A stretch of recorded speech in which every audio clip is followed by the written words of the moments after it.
And as Namibia, we are trendsetter when it comes to conservation of our biological diversity. Tourism in Namibia largely depends on the proper management of our protected area network. The Ministry of Environment, Forestry and Tourism has been doing a great job in maintaining those protected area network. Right. So far, we managed to have major protected area in the country to have management, what we call management plan in place. Those management plan serve as a guiding document in terms of how we manage those entities in our country. So, Mr. Ngitila, what would you say are some of the notable achievements by the Ministry of Environment in as far as the management of national parks is concerned?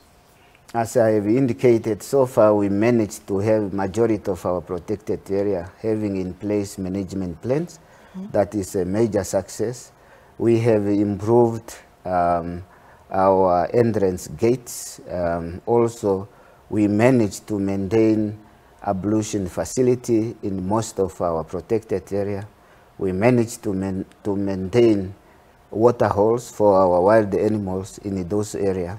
We also managed to maintain road networks in those protected areas.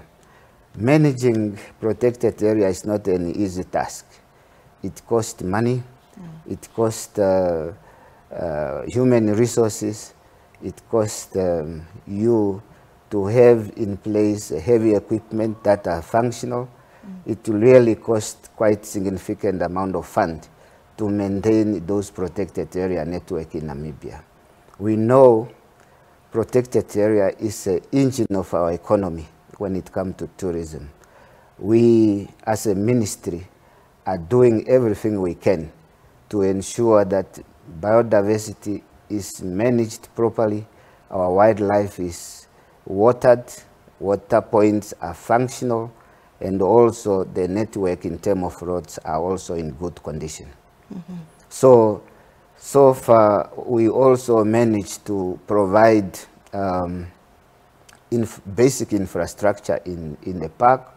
We are talking of upgrading most of our offices in the park, upgrading our housing accommodation for our staff member so that when they go to work, they are energized, they feel proud because the accommodation is in good state.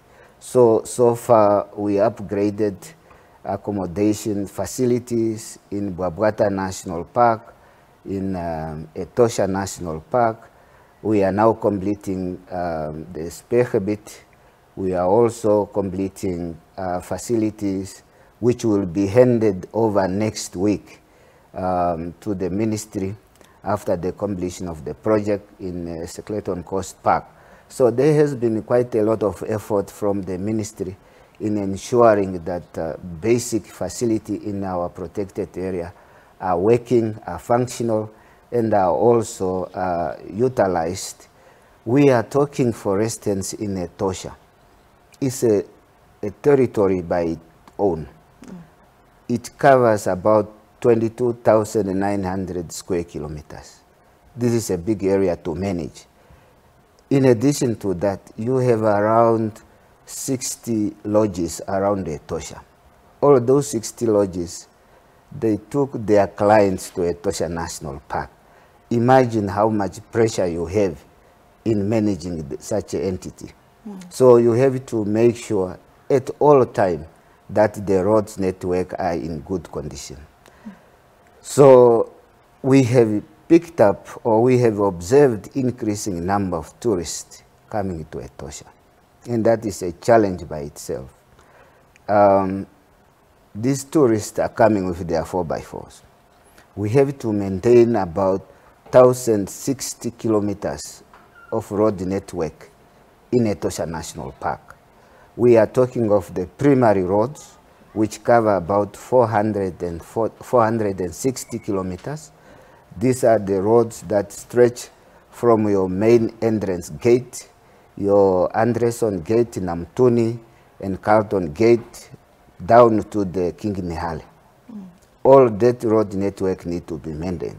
We are talking of the secondary roads, your roads that links various water points, your detours where tourists are able to see wild animals in Etosha National Park. And then you are talking of your tertiary road network, which are roads that run through the field, roads that are developed to manage field fires. And this stretch about 260 kilometers, of which we have to maintain. So it's a mammoth task, and it's a task that the ministry is really doing excellent so far. It costs money, and it also needs human power. Well, I hear you, Mr. Ngitila, as you are saying that the ministry is doing all that it can, and it's a costly exercise and all that. But lately, we've had reports in the media and social media platforms pertaining to the alleged poor roads, state of roads in the country's national parks, especially in the ENP. So your ministry's response to that, to those comments? Yes, we are receiving different comments from different stakeholders. I have to acknowledge those who give us really positive feedback when it comes to road conditions in Etosha National Park. I was in Etosha 3 weeks ago. The road conditions are actually in good shape.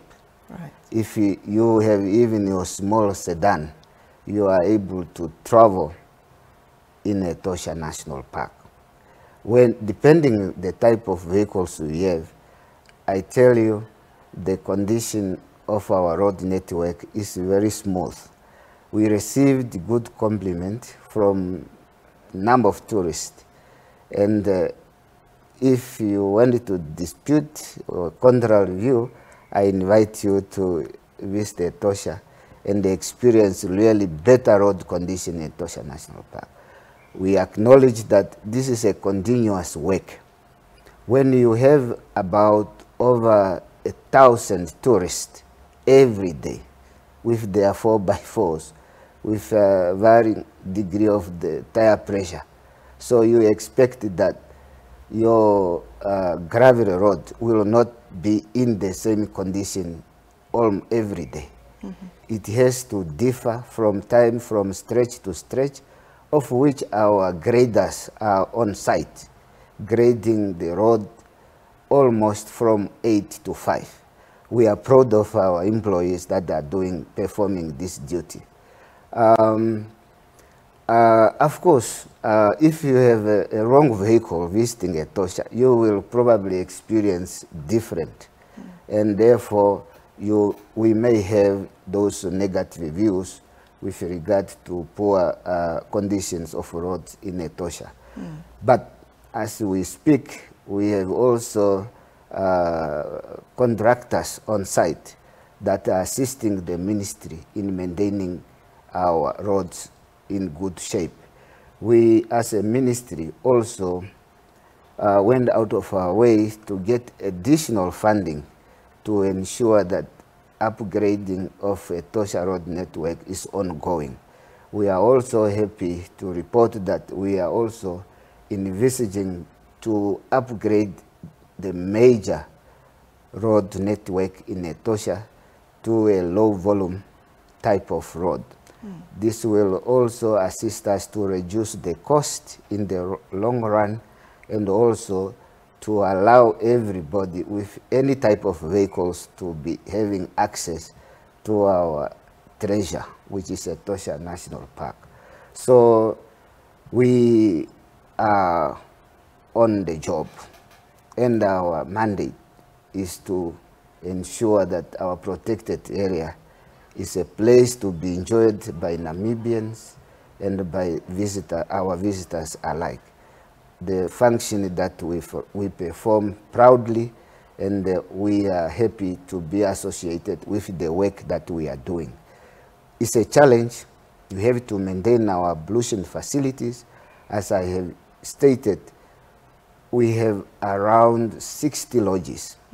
And all of these, their clients, they come during the day to visit Etosha. Imagine they have to use water, they have to use ablution facility, and so on, of which we have to maintain.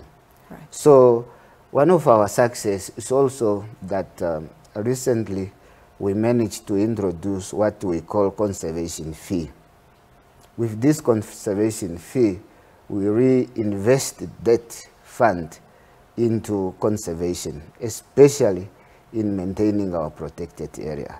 This is one step ahead in terms of having additional revenue to assist us in maintaining our national parks. Well, Mr. Ngitila, let me thank you so much for your time, sir. Thank you very much for having me, and a good evening. Mr. Theo Ngitila, he is, of course, the Executive Director in the Ministry of Environment and Tourism, speaking there to us about the state of tourist roads in especially the Etosha National Park. We are going now for the Global News Roundup, and then we'll be back with more. Don't go away.